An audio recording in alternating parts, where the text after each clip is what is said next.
They forced mask mandates on kids in schools, even though our own American Pediatric Association said that that was a terrible idea and did nothing. We followed the science and actually didn't follow the science and forced the mandates in schools. So South Carolina didn't have that great of a record. Yes, we weren't New Jersey, thank goodness, but we also were not Florida. And so South Carolina looked at that, what we lived through and the abuses of Fauci and all of that, the bizarre world, the dystopian world that we lived in for the year. And they decided what we need in South Carolina is we should go to the Boston Consulting Group, who's directly tied to the WHO, to CDC, and to the Bill and Melinda Gates Foundation, the ones that pushed all of that lockdown stuff and all the vaccine, all of that. We should go have them write how we should set up public health in South Carolina, paid them $2 million to do it, and they came up with the idea that we need a Fauci-like figure here in South Carolina that's going to direct public policy and public health in case of emergencies. And we're even going to give that person the ability to control lockdowns, to quarantine people, and to commandeer local law enforcement to enforce quarantines, and if you violate them, you're guilty of a felony. That's actually what we were passing in South Carolina. From the get-go, it was a reorganization that actually wasted money, didn't save a dime, and they wouldn't get serious about fixing a lot of the issues we have with medical freedom and with, now I'm getting in the weeds, but Title 11. I'll get back out of the weeds. The point is, it was a bill that had major flaws, major issues. We called it out from the get-go. We were the only people in elected office, except for one senator, who actually called it out and opposed it. And thankfully, we got the public engaged to oppose it, and we got it fixed and made it a little better, but still a bad bill. And they forced it through both chambers, and on the last day they were going back and forth with slight amendments. We were able to pull a procedural move that's rarely used, and we killed the bill in the last 20 minutes of session right before the end of the year. And it was really amazing, but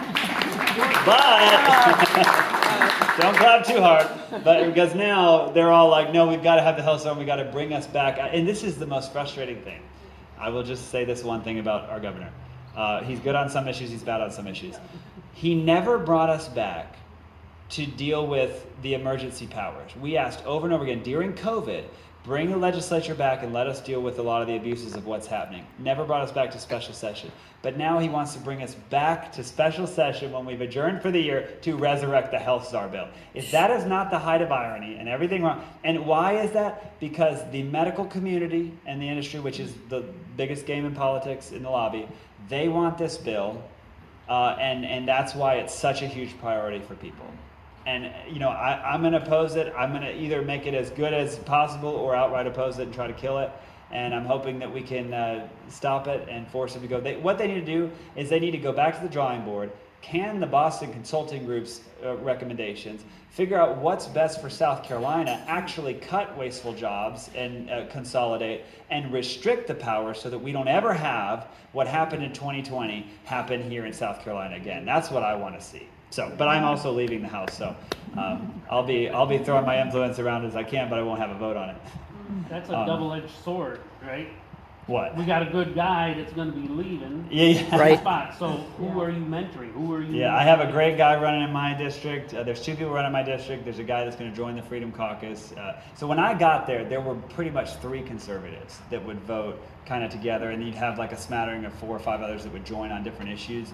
We got organized and started meeting regularly to strategize on moving bills. And at first we were doing it in secret because we knew leadership was going to freak out if they knew that the conservatives were meeting to talk about how to move a bill. That bill on Save Women's Sports is the story of the Freedom Caucus. Every other Republican-controlled state had passed Save Women's Sports, which is boys playing boys sports, girls and girls. And we were the last state, and we met as a caucus. We actually met secretly as a group of conservatives, and we said, in caucus, we're going to fight for this issue because I bet we could get the Family Caucus on our side, and I bet we could get this bill prioritized in the Republican caucus. So we pushed the issue, and we forced it to vote, and in Republican caucus, we won, and it was going to be a Republican caucus agenda item. Save women's sports. The last Republican state to do so, but still, we're going to get there late to the party. And the bill was going to be an agenda item. Well, the speaker got pressure from some special interest group in the chamber, one of the chambers, who said that was a transphobic bill and it should be killed. So he sent it to Judiciary Committee, and the Republicans on that committee joined with Democrats and killed the bill. The craziest part of the story, our member Ashley Trantham, who filed the bill, she runs Happy Cow Creamery, if you've ever seen that out around the stores. the leftists went nuts and started blockading their farm. They started dumping their milk out at Whole Foods and Publix to try to get them to cancel the contracts, all these left-wing protesters. So she was being harassed and her business was suffering. And the speaker, even though the entire caucus voted to make it an agenda item, it completely ignored that, backstabbed us all, and killed the bill. And Republicans went along with it. So Ashley went on the radio because they asked, well, what happened? How did this die? And she said, here's what happened. Here are the people that voted to kill it. And some of them lost re-election. And in the off season is when we shut down the transgender clinic and we had these big wins, and we had gone from 5 to 8 to 13. And when we started the Freedom Caucus, well, in that off cycle, we picked up a ton of new members and we came back with like 18 members. And that's when leadership decided, you know what, this movement's got to stop, because we were growing and we had all this momentum. And so after we won and beat some of those members, the member that voted against it was from Anderson, and he lost to a Freedom Caucus member. Well, they implemented a loyalty pledge that said that we could never call out another member. We couldn't talk about people's voting records on the House floor. We couldn't even share pictures of the public voting board, which some of you might not know this story, some of you have heard it. They actually said, you as a member sign a pledge that you will no longer share pictures of the public voting board, the giant screen that tells you how people vote, because it's making people look bad for how they vote to their constituents. And I was like, are you kidding? Like, and by the way, there is no caucus in the country, Republican or Democrat, who has that kind of rule. And so we opposed it, and they said, even if you do, what if somebody does something illegal or immoral? You still can't call out? Yes, under no circumstance can you campaign against or call out a fellow member. We said we're not signing that, and they kicked 17 of us out of the Republican caucus over it. And ironically, within a month, one of the guys that wrote that pledge and was the key pusher, he's in House leadership today, he got busted. He's the chair of one of the main committees, and he got busted for telling lobbyists, donate to my campaign and I'll move bills out of my committee. Engaged in a pay-to-play scheme, and he's under an ethics investigation and might have a criminal indictment. And yet he has still not been removed from House leadership, and none of them can call him out because they signed a loyalty pledge. That is everything wrong with politics. That is actual corruption. That's trying to keep things from being transparent. We've led the fight against it. We've won on a lot of these issues. We stopped them from changing House rules to add conservative amendments.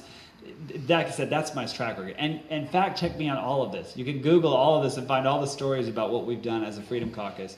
And that's exactly what I want to do in Washington. Yes? Okay.